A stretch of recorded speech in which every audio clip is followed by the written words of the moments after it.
पृथ्वी के बारे में बात करनी, अर्थ के। हेडिंग बनाइए, शुरू किया जाए।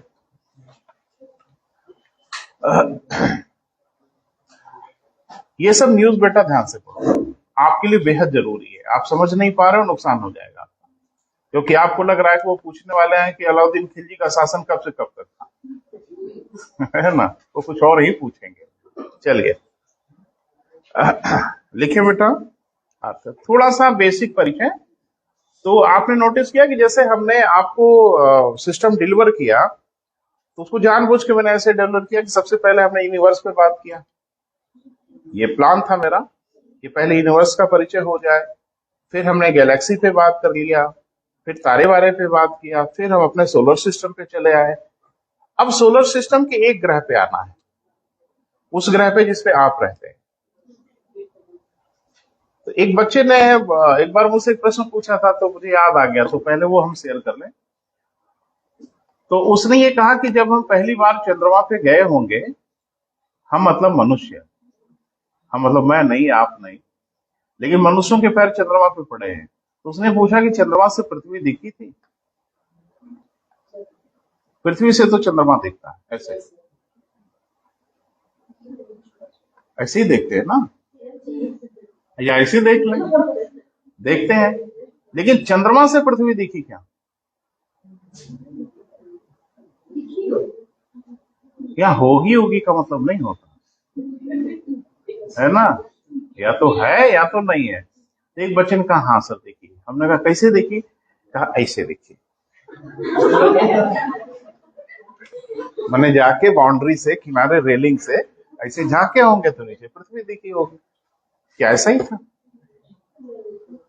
यानी चंद्रमा पे जाके पृथ्वी को देखने के लिए मैंने, चंद्रमा पे रेलिंग लगी हुई है ताकि कभी आप आए तो कैसे देखेंगे पृथ्वी, है ना। तो क्या था मामला, पृथ्वी दिखी थी?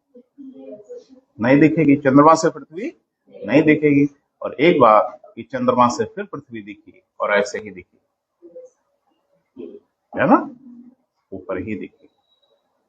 तो अब एक गंभीर समस्या कि इसमें ऊपर कौन है?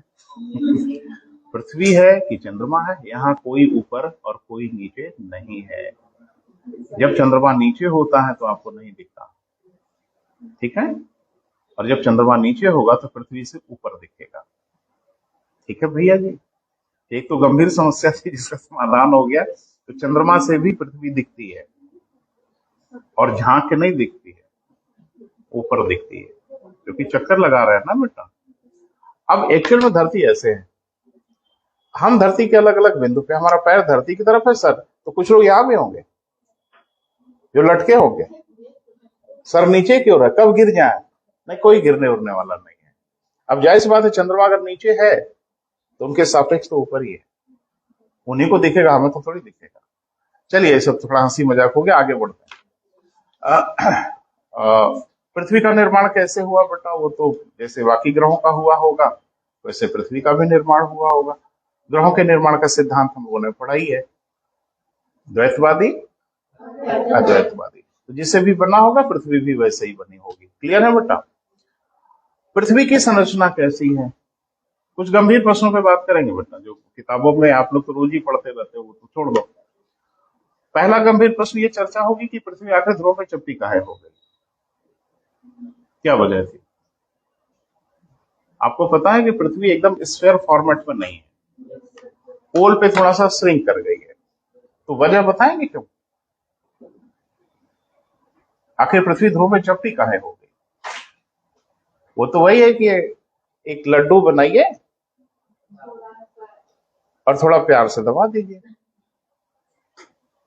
आटे की लोई बनाते हैं ना, तो लास्ट में थोड़ा पुश कर देते हैं। तो भगवान ने यही किया कि उसको गोल बनाया पहले, और फिर थोड़ा सा प्यार दे दिया, और फ्लैट हो गई। तो ऐसा क्यों हो गया? अभी बात करेंगे बेटा, हर विषय पे ऐसी चीजों पे चर्चा करेंगे, लेकिन पहले शुरुआत करें। हेडिंग बनाए पृथ्वी की आकृति, बेसिक चीजों पर भी बात करेंगे। पृथ्वी की आकृति।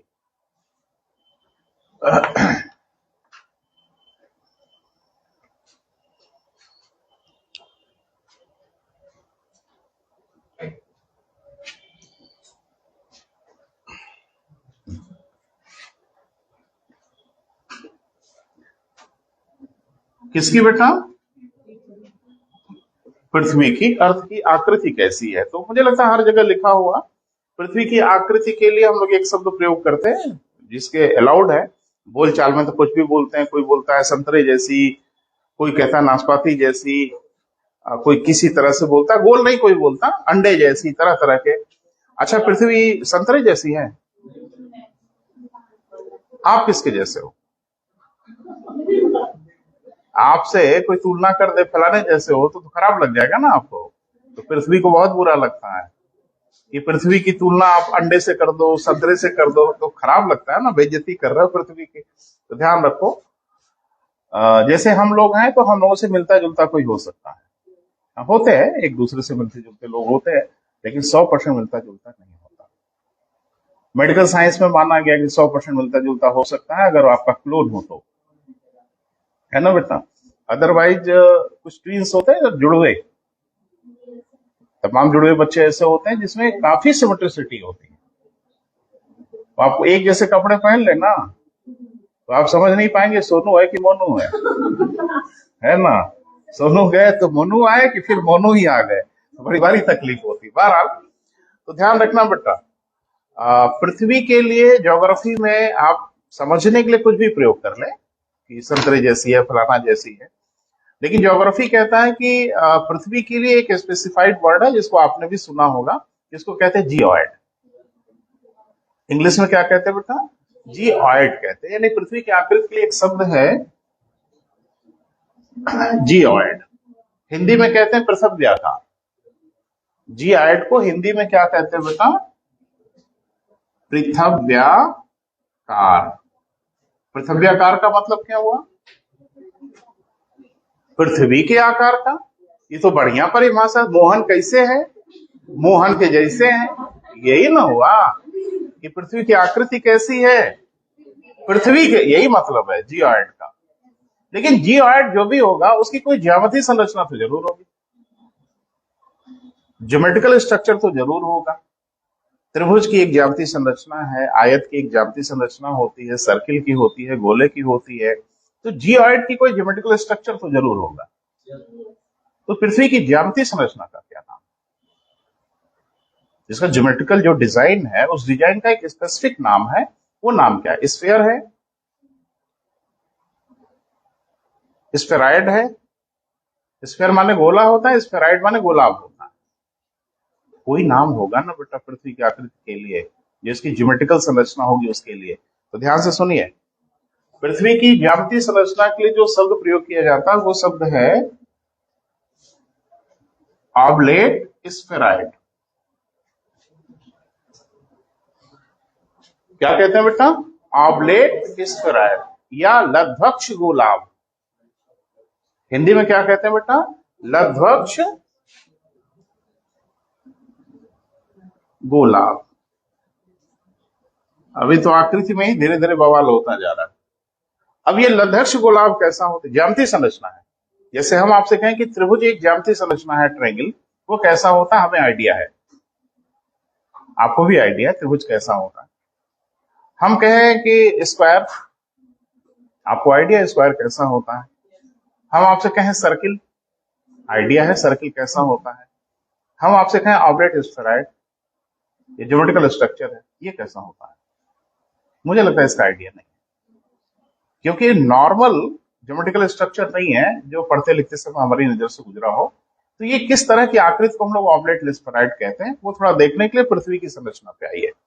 पृथ्वी को जरा देखिए।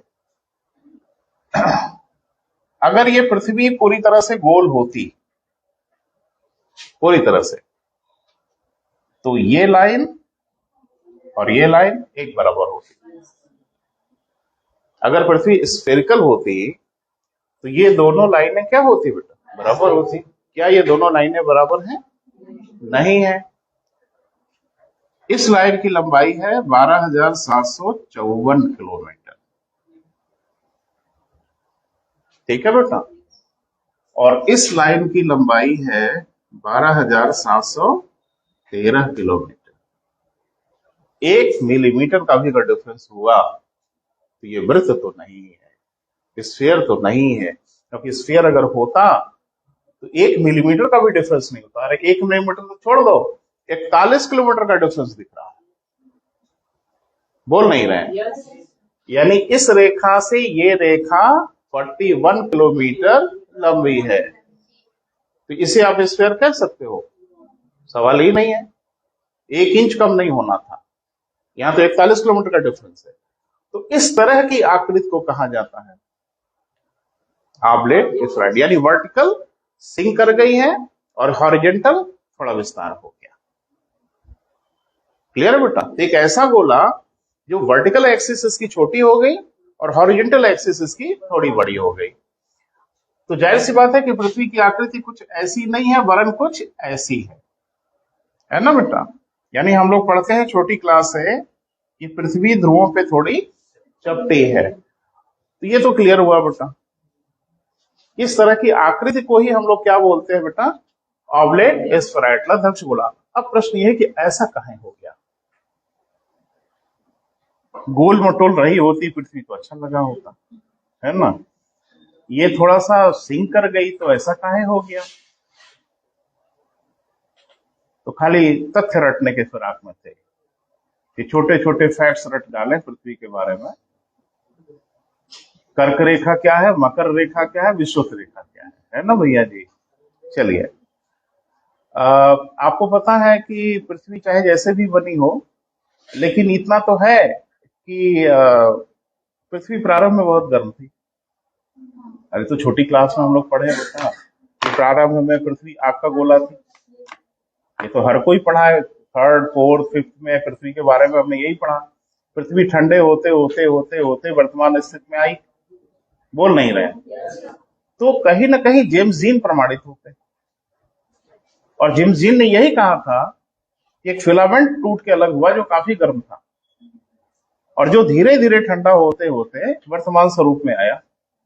और हम लोग पढ़ते भी कि पृथ्वी प्रारंभ में बहुत गर्म थी, बहुत ही गर्म थी, धीरे धीरे ठंडे होते होते वर्तमान स्वरूप में आई। वैसे गर्म तो आज भी है और रह रह के पृथ्वी अपनी गर्मी दिखाती है और हम लोगों को अपनी औकात बताती है कि अपनी इज्जत में रहो, अपनी हैसियत में रहो।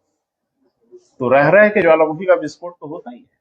लेकिन एक बात बताऊं कि अब पृथ्वी धीरे धीरे उसका क्रोध कम हो रहा है, ठंडी हो रही है ना बेटा? और ऐसे समझो ना जैसे ढेर सारा दूध और उसके ऊपर एक पतली सी मलाई, है ना? उसी मलाई पे चलती हुई चींटी, और चींटियों पे वहम हो गया कि पूरा दूध ऐसा ही है। वही हाल आपका है ना?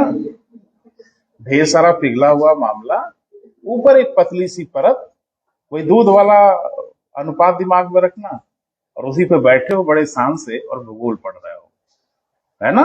और इस उम्मीद में कि काफी मजबूत है, कब ये कोलैप्स हो जाए, कब ये समाप्त हो जाए, इसका कोई भरोसा नहीं है। बस शर्त यह है कि धरती थोड़ी सी गर्म हो जाए। इसी कॉन्सेप्ट को लेके किसी ने पिक्चर बना दिया। 2012 एक मूवी आई थी, तो पृथ्वी अंदर से हीट हो रही है, सारा का सारा ऊपर का हिस्सा। वही हाल है ना बेटा, दूध को गर्म करना शुरू कर दो, मलाई कहाँ चली जाएगी पता ही नहीं चलेगा। वही हाल, कुछ औकात नहीं है क्रस्ट की जिसपे आप बैठे हैं। पृथ्वी के सापेक्ष इस क्रस्ट की कोई मोटाई नहीं है बेटा, इसीलिए भूकंपों में समझ में आता है कि क्या बला है ये। पूरी धरती थरथराने लगती है। कहाँ कितना कोलैप्स कर जाए कोई इलाका कहना बहुत मुश्किल है। अंदर का पूरा हिस्सा डगमगाना शुरू कर देता है, और फिर जिसको आप बड़ा मजबूत समझते हैं ना, वो समझ में आएगा। सीधे से खड़े रह जाओ बाहर, वो बड़ी बात है, ढह जाओगे आप। पूरा वाइब्रेट करता, लहरें उत्पन्न होने लगती, महसूस होता है अगर कोई बड़ा भूकंप आए तो कहने का मतलब यह है बेटा कि आखिरकार पृथ्वी जो इस स्वरूप में आई होगी उसके पीछे तो कोई वजह जरूर रही होगी, है ना? यानी चपटी काहे हो गई ध्रुवों पे, और सबका उत्तर आपको पता है, बस एसेंबल नहीं कर पाते, आप चीजों को जोड़ नहीं पाते। एक दिन मैंने आपको बोला था कि सबसे ज्यादा गति कहाँ महसूस होती है पृथ्वी की? अरे मुझे कल ही परसों तो शायद बात हुई। ध्रुव कौन बोल रहा है ध्रुवों पे? ऐसा मत करिए बेटा, वीडियो उपलब्ध होगा, जाके देख लेना। सबसे अधिक गति महसूस होती है विषुवत रेखा पे।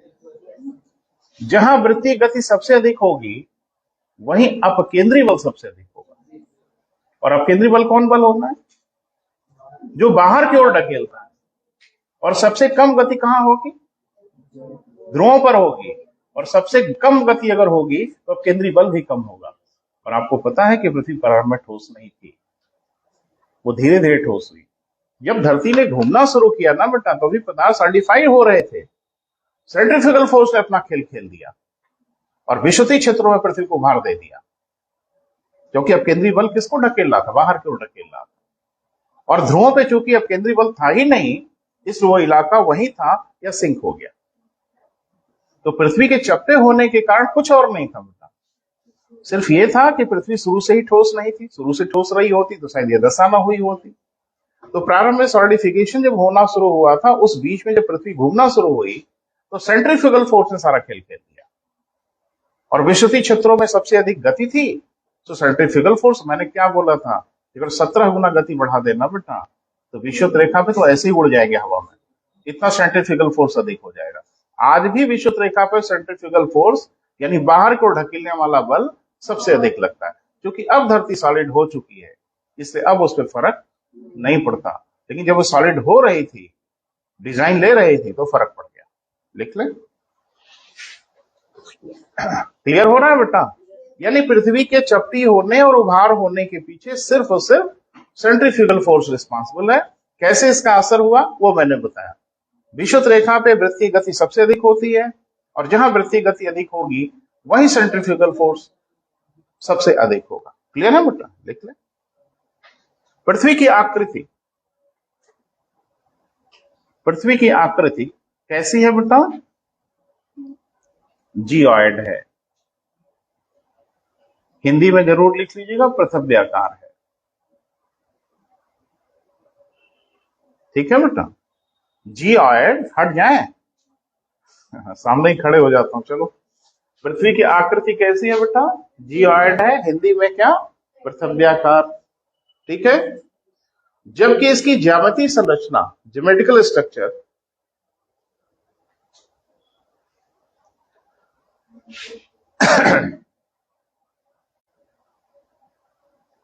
क्या है बेटा?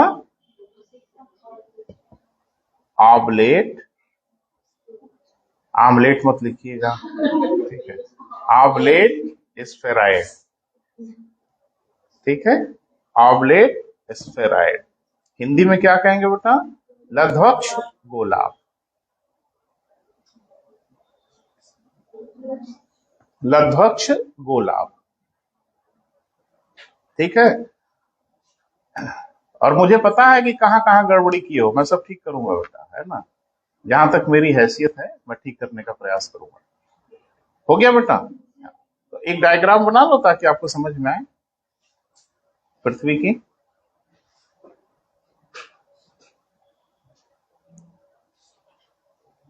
यानी जो ध्रुवीय व्यास है और विषुवतीय व्यास है, इसमें डिफरेंस है बेटा। ये विषुवतीय व्यास है और ये ध्रुवीय व्यास है। ध्रुवीय व्यास थोड़ा सा छोटा हो गया और विषुवतीय व्यास थोड़ा सा बड़ा हो गया। तो मैं डिजिट बोल दे रहा हूं बेटा। जो विषुवतीय व्यास है वो 12,754 किलोमीटर है, और जो ध्रुवीय व्यास है वो 12,713 किलोमीटर है। तो ये अपनी आप कहानी कह रहा है कि यहां तो कुछ डिफरेंस है, और अगर डिफरेंस है, स्फीयर तो बिल्कुल नहीं है। स्फीयर में डिफरेंस नहीं होता। ठीक है? तो ऐसी आकृति को हम लोग क्या बोलेंगे बेटा? लघ्वक्ष गोलाभ कहेंगे। क्लियर है? हाँ। यानी कुल मिला के लगभग 41 किलोमीटर सिंक कर गई धरती। क्लियर है बेटा? अच्छा, अब थोड़ा सा आगे बढ़ते हैं, हेडिंग बनाएंगे पृथ्वी की आंतरिक संरचना। थोड़ा सा देखते हैं बेटा पृथ्वी की आंतरिक संरचना।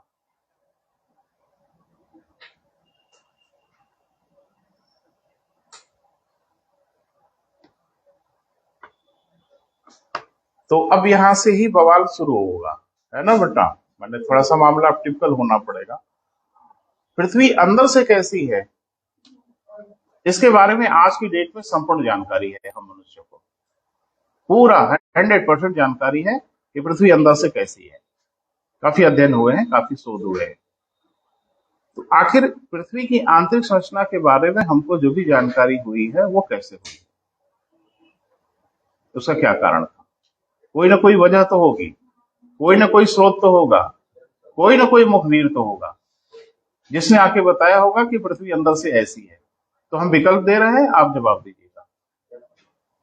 पृथ्वी की आंतरिक संरचना के बारे में सबसे स्पष्ट सूचना निम्न में से किससे प्राप्त होती है? क्लियर है? ये क्वेश्चन है, वो खराब नहीं है, आ जाएगा तो इससे ठीक ठाक हो जाएगी परीक्षा में। पहला, अवांतर ग्रहों से, एस्टेरॉइड के कारण। एक दिन मैंने आपको बताया था, आपने ध्यान से नहीं सुना होगा, कि जब पृथ्वी बन रही थी तो स्मूथ बनी होती, पृथ्वी का जो सरफेस है वो स्मूथ नहीं है। अरे भाई, हम लोग तो डायग्राम में ना ऐसा दिखा देते हैं, पृथ्वी का जो ऊपर का हिस्सा है वो कुछ इस तरह का है। ये कौन सा ड्रामा है? जब बनी रहे थे तो स्मूथ बने होते हैं ना, सारा फोर्स तो बीच में लग रहा होगा। इसका मतलब यह है कि पृथ्वी पर रह रहे के एस्टेरॉइड्स टकराए होंगे, और रह रहे के नहीं, खूब टकराए हैं। और आपको मैंने बताया था कि जाइंट इंपैक्ट हाइपोथेसिस इसी पे बनाई गई। एक बड़ा उल्का पिंड आके धरती से टकराया और इतनी जोर की टक्कर हुई कि प्रशांत महासागर का गड्ढा बन गया। अभी अलग बात है कि जब धरती पे H2O बना, पानी बना, तो पानी कहाँ जाके इकट्ठा होता है? जो सबसे ढाल वाले इलाके होते हैं वहीं जाके इकट्ठा होता है। तो जो जो ढाल वाले इलाके दिखे वहीं जाके पानी जमा हुआ और महासागरों का निर्माण हो गया। पानी कहाँ जमा होगा भाई? पहाड़ पे। जहां ढाल होगा सबसे अधिक वहीं न जाएगा। ये गड्ढे गड्ढे बन गए धरती पे, और जब पानी बना धरती पर तो सब उस गड्ढे वाले इलाके में जा जाके जमा हो गए, सागर बन गए। तो ऐसी डिजाइन क्यों हो गई धरती की भाई? इसका मतलब है धरती से कुछ टकराया तो होगा ही होगा, नहीं तो जिगजैग ऐसे गड्ढे क्यों बने होते धरती पर? क्लियर है बेटा? लेकिन धरती अगर सिमेट्रिक बनी होती तो एक ठीक ठाक इसका स्वरूप रहा होता, लेकिन ठीक ठाक स्वरूप तो नहीं है, कुछ गड़बड़ है। आगे बढ़े बेटा। एक नोट बनाइए, नोट, एक नोट लिखिए। नोट बनाइए मत, नोट बनाना अपराध है, ठीक है? नोट लिखिए। लिखे। ध्रुवों पे चपटी होने का कारण, पहले इसको लिख लो बेटा, बहुत जरूरी है, दिमाग से निकल गया। ध्रुवों पे चपटी होने का कारण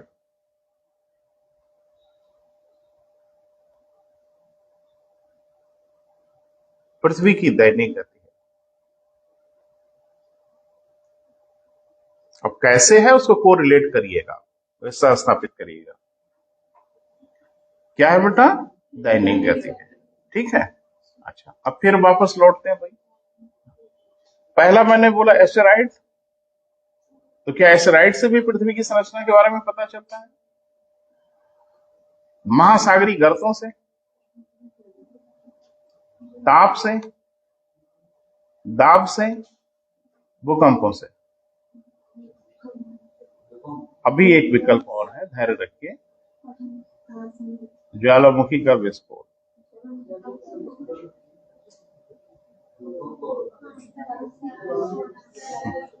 तो मामला सही पकड़े थे, गड़बड़ा के एक विकल्प और दे दिए, ये है ना? ध्यान से सुनो। पृथ्वी की संरचना के बारे में सबसे सूचना मिलती है, लेकिन सबसे सटीक इंफॉर्मेशन भूकंप देते हैं। आज की डेट में जो भी जानकारी है हमें, वो सब सिस्मोलॉजी से है, भूकंपों से है। सबसे सटीक सूचना वही देते हैं, क्योंकि भूकंप जानते हो क्या करते हैं? भूकंप जहां आते हैं वहां तो आते ही हैं, ये पूरी धरती को स्कैन करते हैं। एक स्कैनर जैसे स्कैन करता है ना, ये पूरी धरती को स्कैन करते हैं और इसकी सूचना धरातल पे लेके पहुंचते हैं। और परेशानी यह है कि ये सूचना हम आप नहीं समझ पाते, ये सूचना समझने वाले समझते हैं। ईसीजी देखा? ईसीजी रिपोर्ट कभी देखा? एक पट्टी जैसा होता है, ऐसे ऐसे लाइनें होती हैं, वो देख के आप भी समझ जाते हो। आपको ले आके दे दें तो आप समझ जाओगे, डॉक्टर समझ लेता है। तो जब भूकंप आता है ना, तो पृथ्वी का ईसीजी तैयार होता है और देखने वाले बता देते हैं कि मामला क्या है, एक्सपर्ट बताते हैं। तो जो कुछ सूचना है बेटा, आंख बंद करके जो कुछ भी सूचना है आज की डेट में, वो सिर्फ और सिर्फ भूकंपों से है। बाकी चीजों ने सपोर्ट किया है, ताप ने सपोर्ट किया, दाब ने भी सपोर्ट किया, डेंसिटी ने सपोर्ट किया, एस्टेरॉइड्स ने भी सपोर्ट किया, सबने सपोर्ट किया, लेकिन सबसे सही सूचना जो आज की डेट में है बेटा वो भूकंपों से है। अब थोड़ा थोड़ा हम बात कर लेते हैं बेटा। जैसे घनत्व तो कैसे सपोर्ट करता है? अभी आपने पढ़ा था कि पृथ्वी का घनत्व 5.5 है। जी बेटा, पृथ्वी का घनत्व इतना ही है। किसका अलग है किसका अलग नहीं वो बाद में। पृथ्वी का घनत्व 5.5 ही है, इसमें कोई शक शुबा मत पैदा करिए। लेकिन पृथ्वी की जो परतें हैं उनकी डेंसिटी अलग है, तभी तो पता लगा लिए कि अलग अलग परतें हैं। पृथ्वी की डेंसिटी अगर 5.5 है और क्रस्ट की डेंसिटी 2.7 है तो एक पागल भी बता देगा कि नीचे भारी पदार्थ होंगे। अरे बहुत सिंपल सी बात है बेटा कि पृथ्वी का घनत्व अगर 5.5 है और जिसपे आप भूपटल पे हो इसका घनत्व 2.7 है, तो आखिर पृथ्वी का घनत्व 5.5 आया कहां से? इसका मतलब बिल्कुल साफ है कि पृथ्वी के नीचे जो पदार्थ होंगे वो भारी होंगे, ज्यादा घनत्व वाले होंगे। तभी अंदाजा लगा है सब, आज रट के बैठे हैं कि इतना इतना है। पृथ्वी की डेंसिटी ने गवाही दे दिया कि नीचे भारी पदार्थ होंगे, और उसी ने गवाही दिया है कि कोर का जो घनत्व होगा वो 12 के आसपास होना चाहिए, और 12 के आसपास का घनत्व सिर्फ और सिर्फ आयरन का होता है। और तय हो गया कि पृथ्वी कोर में लोहा ही होगा, क्योंकि लोहा नहीं होगा तो डेंसिटी 12 कहां से आएगी?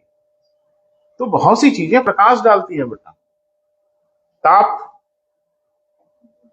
पृथ्वी के जैसे जैसे हम अंदर की ओर बढ़ते हैं टेम्परेचर बढ़ता है। लगभग कुछ आइडिया है कितना बढ़ता है? 32 मीटर पर,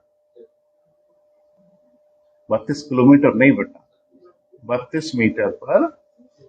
तो शुक्र मनाओ थोड़ा बहुत मुझे याद रहता है, नहीं तो चौराहे पे खड़ा होकर बेच दो आप, है ना भाई। 32 मीटर पे 1 डिग्री सेल्सियस बढ़ता है। ये टेम्परेचर गवाही दे रहा है कि पृथ्वी के केंद्र तक जाते जाते टेम्परेचर इतना हाई हो जाना चाहिए कि वहां पदार्थ पिघली हुई अवस्था में ही होंगे। तो हम ये भी बता देते हैं कि जो हमारा कोर है वो सॉलिड स्टेट में नहीं है, ये टेम्परेचर उसको प्रमाणित कर देता है। तो ढेर सारी चीजें मिलजुल के गवाही देती है बेटा, लेकिन सबसे सही सूचना दे देता है कौन? लिख लें, पृथ्वी की आंतरिक संरचना के बारे में। पृथ्वी की आंतरिक संरचना के बारे में सबसे स्पष्ट सूचना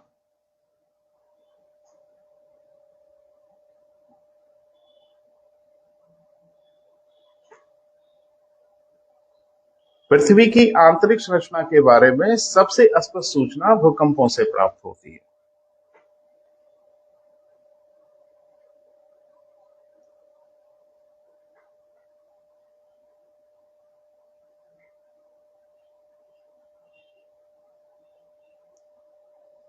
क्लियर है बेटा? मुझे सबकी डेंसिटी याद है बेटा, अपर क्रस्ट की भी याद है, लोअर क्रस्ट की भी याद है, अपर मेंटल की याद है, लोअर मेंटल की याद है, अपर कोर की भी याद है, लोअर कोर की भी याद है। वो सब बताने की जगह नहीं होती, जहां बात हो रही है बस वहीं बात हो तो बेहतर है ना। और बाकी कौन कितना जानता है नहीं जानता ये सब चर्चा होगी, तो आपसे बातचीत होगी तो पता ही चलेगा। 12, पृथ्वी की जो आंतरिक संरचना है उसको 3 परतों में बांट लिया गया। आखिर ये कैसे पता चल गया कि 3 परतों में है? पृथ्वी 3 लेयर में बटी हुई है, अभी बीच में और विभाजन हो गया, जिसमें एक है कॉनरॉड डिस्कंटिन्यूटी, फिर रेपेटी डिस्कंटिन्यूटी, फिर लेहमैन डिस्कंटिन्यूटी, गुंटनबर्ग डिस्कंटिन्यूटी, मोहो डिस्कंटिन्यूटी। घबराइए मत, तो डराने का प्रयास नहीं कर रहा हूं, बस बताने का प्रयास कर रहा हूं। तो ध्यान से सुनना। हुआ क्या कि हर तरंग की एक अपनी प्रॉपर्टी होती है। कभी तरंग पढ़ा होगा तो आप प्रॉपर्टी पढ़े होंगे कि तरंगे जब एक माध्यम में चलती है तो उनकी गति में परिवर्तन नहीं होता, लेकिन जब तरंगे एक माध्यम से दूसरे माध्यम में प्रवेश करती है तो उनकी गति में परिवर्तन होता है। ये पढ़ा है? अरे नहीं पढ़ा है तो बोल दो, 2 मिनट लगेगा, मैं बात कर लूंगा इस विषय पे। जब तरंगे जब तरंगे दूसरे माध्यम में प्रवेश करती हैं तो उनकी गति बदलती है। तरंगों की गति बराबर होता है एन लैम्डा। लो, किसी भी तरंग की जो गति होती है v इज इक्वल टू होता है एन लैम्डा। कभी साइंस वाइंस पढ़ा हो तो एन क्या है? आवृत्ति, और लेमडा क्या है? तरंग की लंबाई, जिसको इंग्लिश में आप वेवलेंथ कहते हैं। तो किसी तरंग की चाल निकालने का बहुत सुंदर सा तरीका है, उस तरंग की आवृत्ति में उस तरंग की लंबाई का गुणा कर दीजिए। लो, आज कुछ नाराज लग रहे हो भाई, है ना? काहे इतना सॉफ्ट हो रहे हो? तो किसी तरंग की जो चाल है उसको ये। अब एक बात मुझे बताइए, अगर एक माध्यम से दूसरे माध्यम में तरंग जा रही है और उसकी चाल अगर बदल रही है, सामने देखो फार्मूला, तो एक बात तय है, या तो इसका एन बदल रहा है या तो इसका लेमडा बदल रहा है। और कैसे चाल बदलेगी भैया? जैसे हम ये कहें कि 100 बराबर 50 गुणे 2, है ना? तो अगर ये 100 बदल रहा है तो या तो 50 बदल रहा होगा, या तो 2 बदल रहा होगा, या दोनों बदल रहा होगा। अगर किसी तरंग की चाल बदल रही है तो या तो उसका एन बदल रहा होगा, या तो उसका लेमडा बदल रहा होगा, या तो उसका दोनों बदल रहा होगा। जवाब आप देंगे, क्या बदलता है? जब एक माध्यम से दूसरे माध्यम में तरंगे जाती हैं तो उनकी चाल में परिवर्तन आता है। बिल्कुल सही बताया, तरंगों की चाल बराबर एन लेमडा होता है। ये दुनिया जानती, कक्षा 6 की किताब में लिखा हुआ है। किसी वेव की चाल जो है एन लेमडा होती है। एन उस तरंग की आवृत्ति होती है, लेमडा उस तरंग की वेवलेंथ होती है। चाल बिना एन लेमडा में परिवर्तन हुए हो ही नहीं सकता। तो किसका परिवर्तन? आवृत्ति का परिवर्तन होता है ना? रिस्क गलत ले लिया, खतरा तो उठाया लेकिन गलत। ध्यान से सुनना, किसी तरंग की आवृत्ति में कोई परिवर्तन नहीं होता तो किसी माध्यम में जाए। साइंस के विद्यार्थी हो बेटा, कोई घबराने की जरूरत नहीं, दिमाग में नहीं आया होगा। तरंगे जब एक माध्यम से दूसरे माध्यम में जाती हैं तो उनकी आवृत्ति में नहीं परिवर्तन होता और उनके वेग में परिवर्तन होता है। तो तय हो गया, वेवलेंथ में परिवर्तन होता है, उसके तरंग की लंबाई में परिवर्तन होगा तभी। तो अब वैज्ञानिक ये देखते हैं कि एक निश्चित गहराई के बाद तरंगों की चाल बदल गई।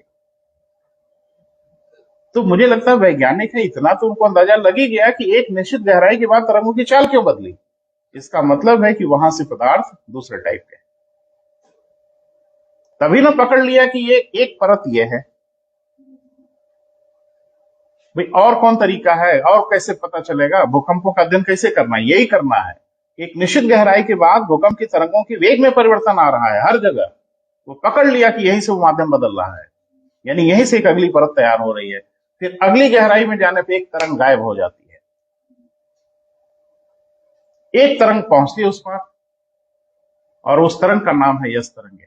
यस तरंगे कभी तरल में प्रवेश नहीं कर सकती, और पकड़ लिया कि हाँ कहीं ना कहीं तरल तो है, कहीं ना कहीं लिक्विड तो है ना भैया जी?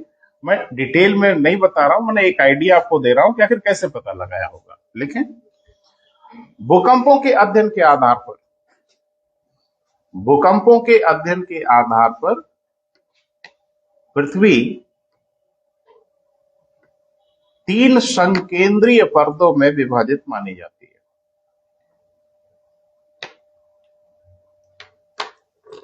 पृथ्वी कितनी बेटा?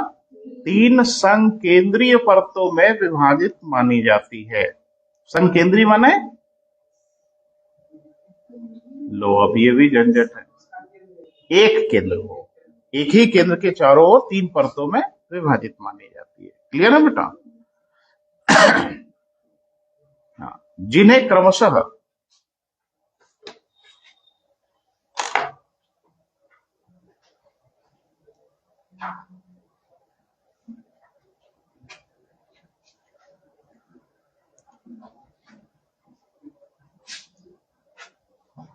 तीन भागों में विभाजित करते हैं, जिन्हें क्रमशः 3 भागों में या 3 नाम से जानते हैं, जो भी चाहे लिखें।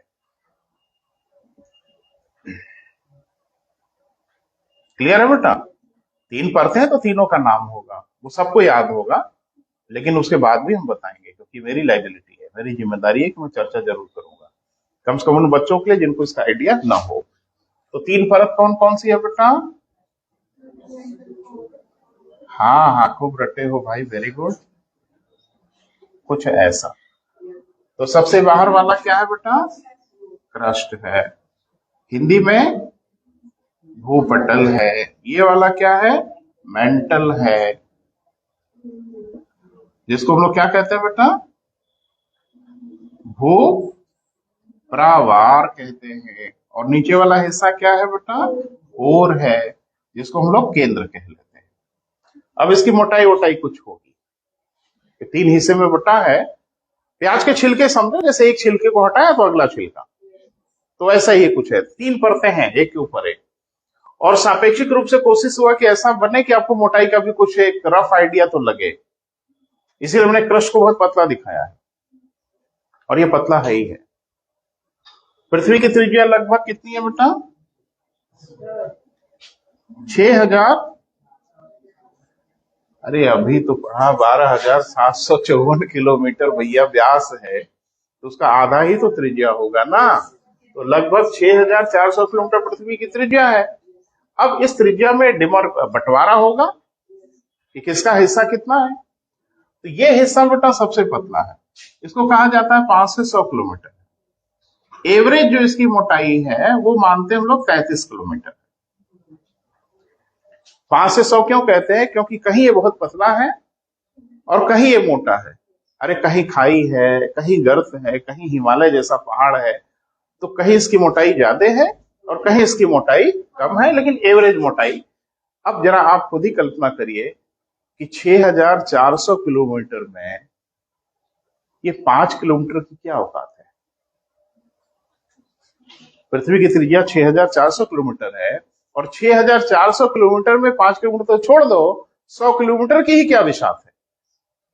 तो इसका मतलब यह है कि हिस्सा बहुत ही पतला है बेटा, बहुत ही कमजोर है, यानी बहुत ये मजबूत नहीं है। और पूरा ये कि सिंगल पीस में भी नहीं है, टुकड़े टुकड़े में है, जिसको टेक्टोनिक प्लेट कहते हैं। आगे हम लोग बात करेंगे, है ना बेटा। बहरहाल ये हिस्सा बेटा लगभग, अरे कुछ आइडिया देंगे तो हमको याद आ जाएगा, नहीं तो याद ही नहीं आ रहा है। प्रयास करिए। 2,900 किलोमीटर, यानी मोटा मोटा 3,000 के आसपास मानो, लेकिन थोड़ा कम है। और सबसे अधिक जो रेडियस है वो ये है 3,500 किलोमीटर। पहले डायग्राम बना लो बेटा, फिर हम थोड़ा थोड़ा प्रयास करते हैं।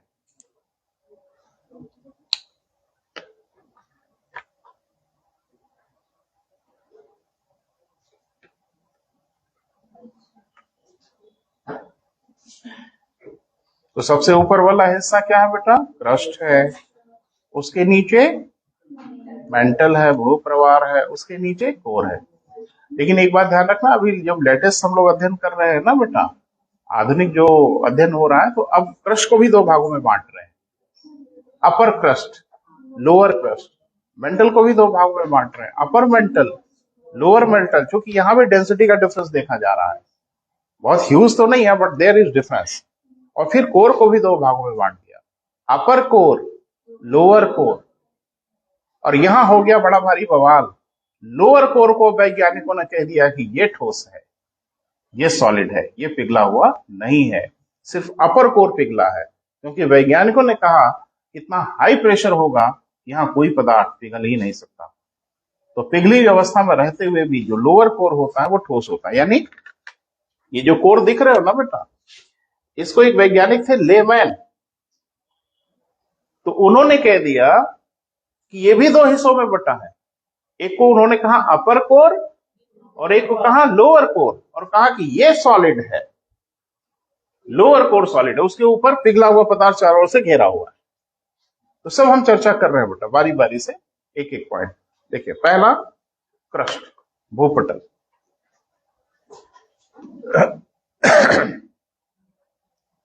पहला क्या है बेटा? क्रस्ट, हिंदी में भूपटल। लिखें, यह पृथ्वी का सर्वाधिक बाहरी भाग है। यह पृथ्वी का सर्वाधिक बाहरी भाग है।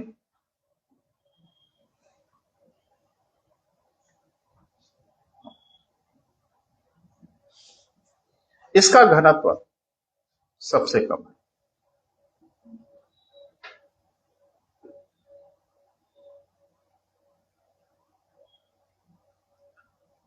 डेंसिटी इसकी क्या है बेटा, सबसे कम है। देखिए यहाँ का घनत्व लगभग 2.7 से 2.9 के मध्य है। 2.7 से 2.9 के मध्य है। क्लियर है बेटा। अब ऑब्वियस सी बात है बेटा कि पृथ्वी का घनत्व अगर 5.5 है और इसका घनत्व 2.9 है, तो फिर पृथ्वी का घनत्व 5.5 कहां से आया। ऑब्वियस सी बात है कि पृथ्वी के नीचे भारी पदार्थ तो होंगे, तभी एवरेज घनत्व 5.5 आया होगा। क्लियर है बेटा। आगे बढ़िए, लिखें यहां, ये सब छोटी क्लास की चीजें बेटा, अभी धीरे धीरे आते हैं डिटेल में। यहां सियाल की अधिकता है, सिलिका एंड एल्यूमिना, SiAl कहते हैं। क्लियर है बेटा। यहां सियाल की अधिकता है। लिखिए इस संधि स्थल का पता सर्वप्रथम मोहरोविसिक ने लगाया।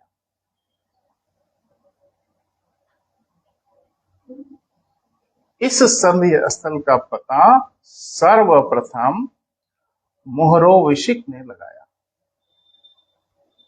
ये नाम है बेटा वैज्ञानिक का, तो इसीलिए नाम इनका थोड़ा टेढ़ा मेढ़ा है, इसलिए इनका पहला वाला शब्द हम लोग यूज करते हैं मोहो, है ना।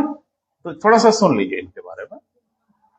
देखो एक बात बताएं बेटा, आज की डेट में जो चीज हम 2 मिनट में पढ़ लेते हैं, घड़ी देखे 2 मिनट लगता है, लोगों ने अपनी जिंदगी लगा दी उसको समझने में, और उसी में से इनका भी नाम है।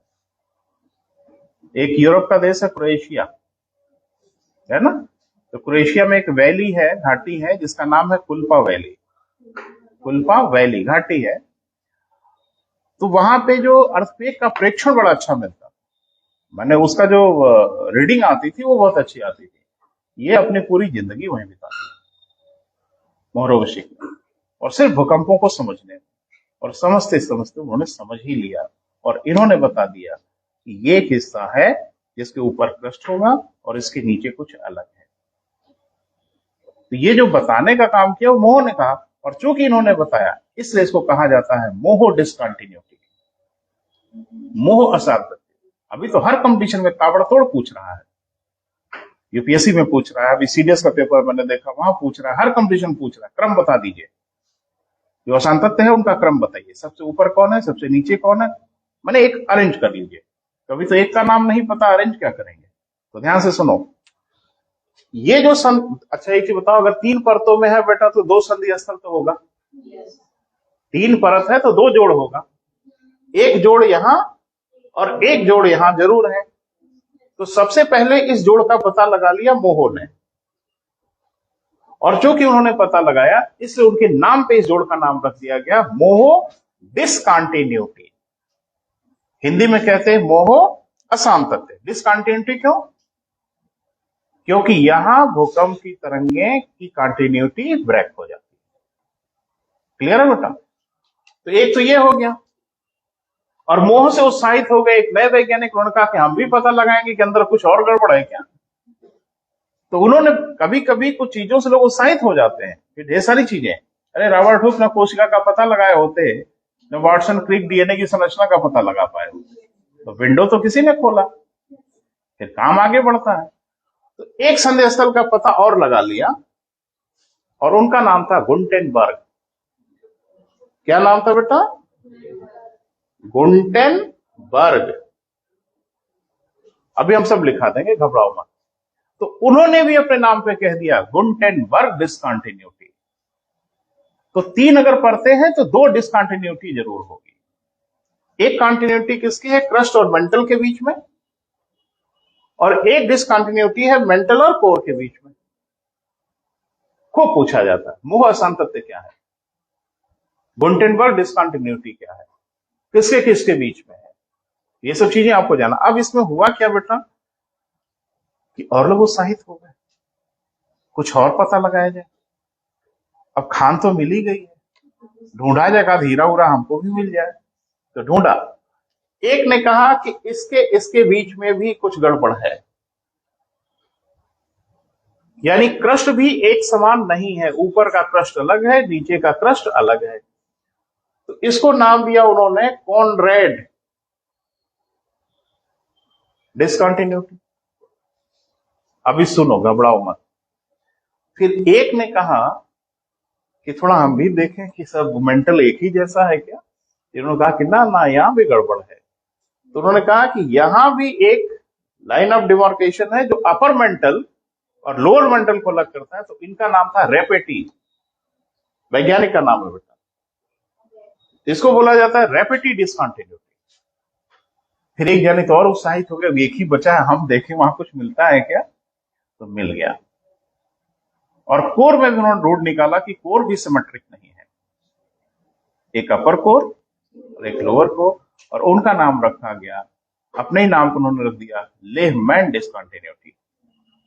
तो कुल मिला के कैटो डिसकंटिन्यूटी 5 तो, 2 बड़ी बड़ी और 3 छोटी छोटी। सब याद कर लीजिएगा और दिख जाएगा परीक्षा में, धन्यवाद बोलोगे कि अरे सर बड़ा अच्छा ना पढ़ा दिया, आ गया परीक्षा में। अभी इतनी जितनी परीक्षाएं हो रही हैं, जितने भी अभी है, प्रोविडेंट फंड कमीशन की परीक्षा हुई, यूपीएससी की परीक्षा, सब में पूछा, बस उसने ये कहा कि इनका क्रम बताइए। तो क्रम दिख रहा है, सबसे ऊपर कौन, कॉनरेड, उसके बाद मोहो, उसके बाद रेपेटी, उसके बाद गुंटेनबर्ग, और सबसे लास्ट में कौन, लेमैन। कुछ डर रहे हो आप, घबरा रहे हो, घबराओ नहीं बेटा, सब होगा। तो पहले तो इनका नाम क्लियर हुआ, अभी छोटे पे मत आओ, अभी बड़े पे रहो। अभी मोहो और गुंटेनबर्ग पे बात करते हैं। अगला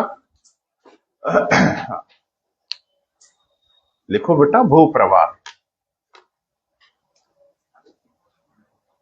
मेंटल। अरे दूसरा यही है ना बेटा। अब इसकी चौड़ाई उड़ाई हम इसलिए नहीं लिखा रहे हैं, हम लिखा चुके हैं, डायग्राम में दिख रहा है, तो दोबारा एक ही चीज बार बार हम क्या लिखा है, क्लियर है, लिखें। क्रस्ट के उपरांत, भूपटल के उपरांत भूप्रवार विद्यमान है।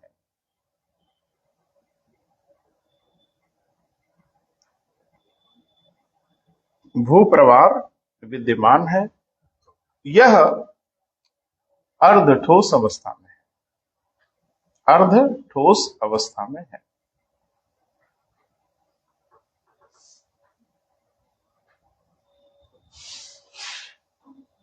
ठीक है बेटा। तो ये कौन सी तरीका है भाई, कौन सा स्टेट है जिसको लोग अर्ध ठोस कहते हैं, ये बेटा आधा ठोस। अर्ध ठोस होते आधा ठोस, तो आधा क्या है। अच्छा छोड़ो, सब बवाल मत पड़ो, कोई ऐसी चीज बताओ आप आम जीवन की जो अर्ध ठोस कहा जाए।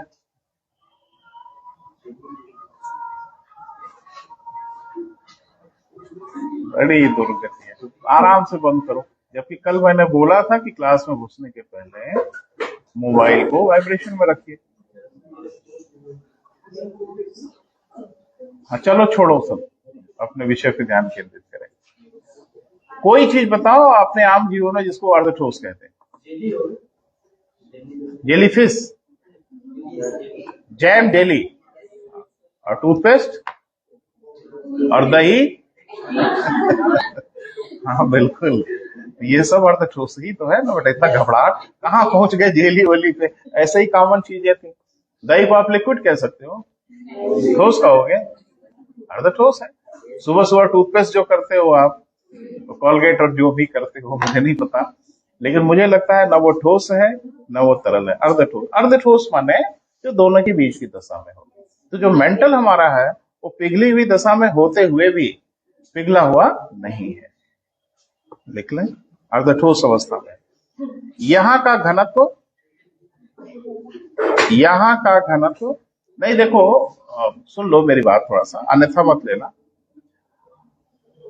ठीक उतने ही मनुष्य हम भी हैं जितने आप हो, बाकी कोई अंतर नहीं।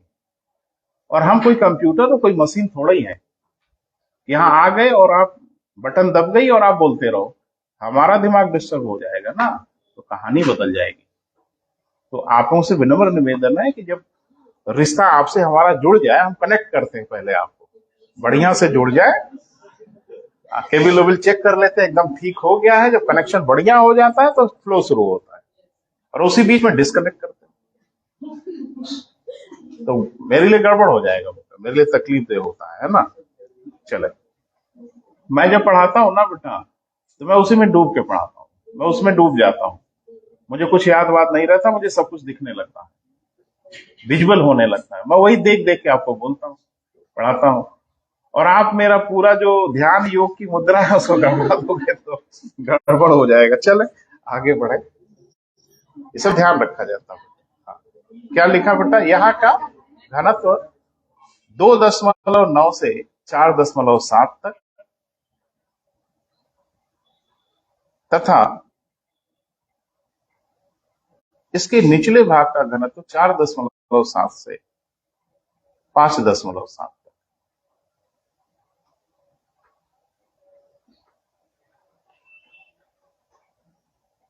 ठीक है, एक तथ्य मुझे याद आ रहा है बेटा, लिख लो, हो सकता है काम आ जाए।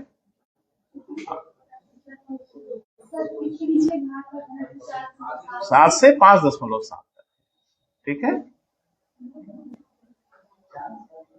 हाँ। अब एक तथ्य मुझे याद आ रहा है बेटा, वो जरूर लिखो। यानी लोअर क्रस्ट का जो सॉरी लोअर मेंटल का जो डेंसिटी है वो अब धीरे धीरे बढ़ रही है। आप नीचे की ओर जा रहे हो तो बढ़ती जा रही है। अब यहाँ एक मजेदार बात है बेटा, वो आपको लिखना पड़ेगा। लिखे, भूप्रवाल पृथ्वी के आयतन के 83% भाग का निर्माण करता है। भूप्रवाल पृथ्वी के आयतन का, वॉल्यूम का, पृथ्वी का आयतन जितना भी है उसका 83% भाग का निर्माण अकेले करता है।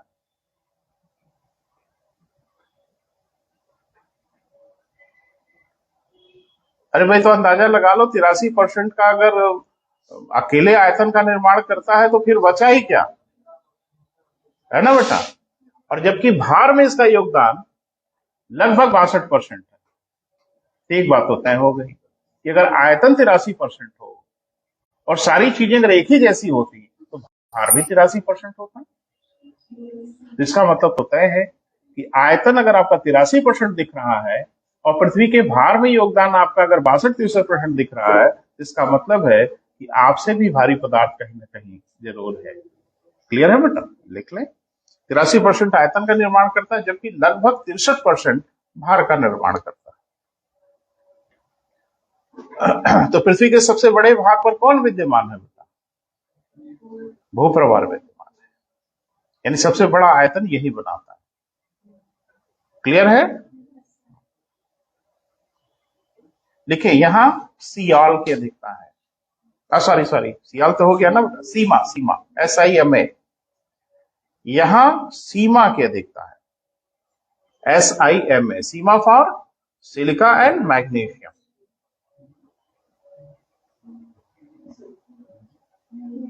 मैग्नीशियम, ठीक है बेटा, लिखें। सर्वप्रथम सर्वप्रथम गुंटेनबर्ग ने, इसको पूरा कर लेते बेटा। सर्वप्रथम गुंटेनबर्ग ने कोर और मेंटल के बीच के, सर्वप्रथम किसने बेटा, गुंटेनबर्ग ने कोर तथा मेंटल यानी भूप्रवाल के बीच में एक संक्रमणशील क्षेत्र का पता लगाया।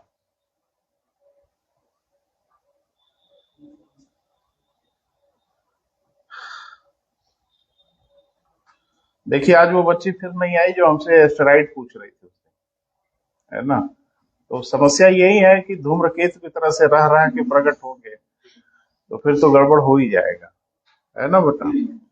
हाँ, क्या लिखा बेटा, संक्रमणशील क्षेत्र का पता लगाया जिसे गुंटेनबर्ग डिसकंटिन्यूटी या गुंटेनबर्ग असांतत्य, हिंदी में असांतत्य कहते हैं, जिसे गुंटेनबर्ग डिसकंटिन्यूटी कहा गया।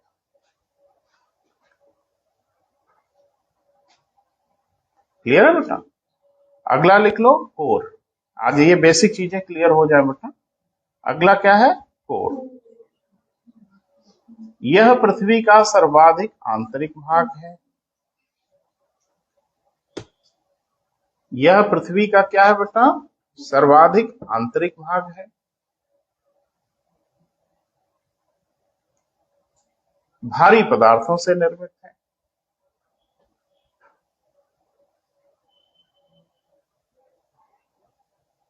इसका घनत्व लगभग 12 है।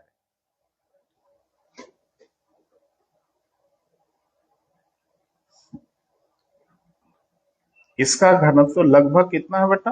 12 है। ठीक है, लिखे। यहां नीफे की अधिकता है, NIFE। किसकी बेटा? NIFE, NIFE। NIFE for nickel and ferrous. लोहा को फेरस कहा जाता है, यानी निकिल और लोहे की अधिकता है। क्लियर है बेटा? यहां नीफे की अधिकता है। पूरा नाम लिख लो जरूर, नीफे फॉर ब्रैकेट में निकिल एंड फेरस की अधिकता है। क्लियर है? अब ये तो एक बेसिक परिचय हो गया, मैंने मोटा मोटा परिचय जो छोटी क्लास में बच्चे पढ़ते हैं। अब इसके बीच बीच का जो डिमार्केशन है वो ज्यादा महत्वपूर्ण। इसमें 3 डिमार्केशन है बेटा, नाम थोड़ा सा दिमाग में रखने की कोशिश करिए। एक तो कॉनरेड, रेपेटी और लेमैन। पलट के पूछेगा कॉनरेड जो अशांत, इनको भी डिसकंटिन्यूटी कहा गया। ये किसके बीच में है? तो ये किसी के बीच में नहीं है, ये अपर क्रस्ट और लोअर क्रस्ट के बीच में। अभी हम कल बात करेंगे बेटा, कल नहीं अगले लेक्चर में बात करेंगे। तो आज अपनी बात बेटा यही समाप्त करेंगे। ठीक है, थोड़ा डिटेल में हम चलेंगे, आपसे चर्चा करेंगे।